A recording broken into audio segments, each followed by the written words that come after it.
નીટની પરીક્ષામાં ગેરરીતિને લઈ સુરત કોંગ્રેસનો વિરોધ. સુરત કલેક્ટર કચેરી ખાતે વિરોધ. ગુજરાત યુથ કોંગ્રેસના પ્રમુખ હરપાલસિંહ ચુડાસમાની સુરત યુથ પ્રમુખ પ્રદીપ સિંઘવની આગેવાનીમાં વિરોધને પગલે સુરત શહેરની 100 જેટલી પોલીસ કલેક્ટર કચેરી ખાતે કડકી દેવામાં આવી. નીટની પરીક્ષા સમગ્ર દેશની અંદર આ 24 લાખ કરતાં વધુ યુવાનો છેલ્લા ઘણા વર્ષોથી મહેનત કરી રહ્યા હોય અને એનું પેપર લીક થાય છતાં પણ ભાજપની સરકાર એ પેપર લીક કાંડના આરોપીઓને હજુ સુધી પકડી શકી નથી.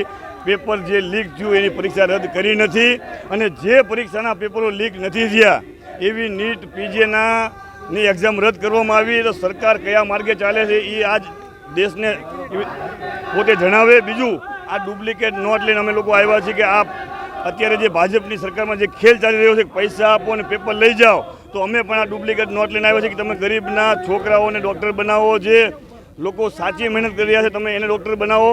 એટલે આ પૈસા લઈને અમે લોકો આવ્યા છીએ અને આ ભાજપની સરકારના શિક્ષણ મંત્રી રાજીનામું આપે ધર્મેન્દ્ર પ્રધાન, કારણ કે એ શિક્ષણ મંત્રીના લાયક નથી. સરકાર બનતાની સાથે શપથ ગ્રહણ કરવાની સાથે જે રીતે દેશની અંદર પેપર લીક કાંડના આખા બનાવો છે આપણે સામે આવ્યા છે ત્યારે અમે એનું રાજીનામું માગીએ છીએ.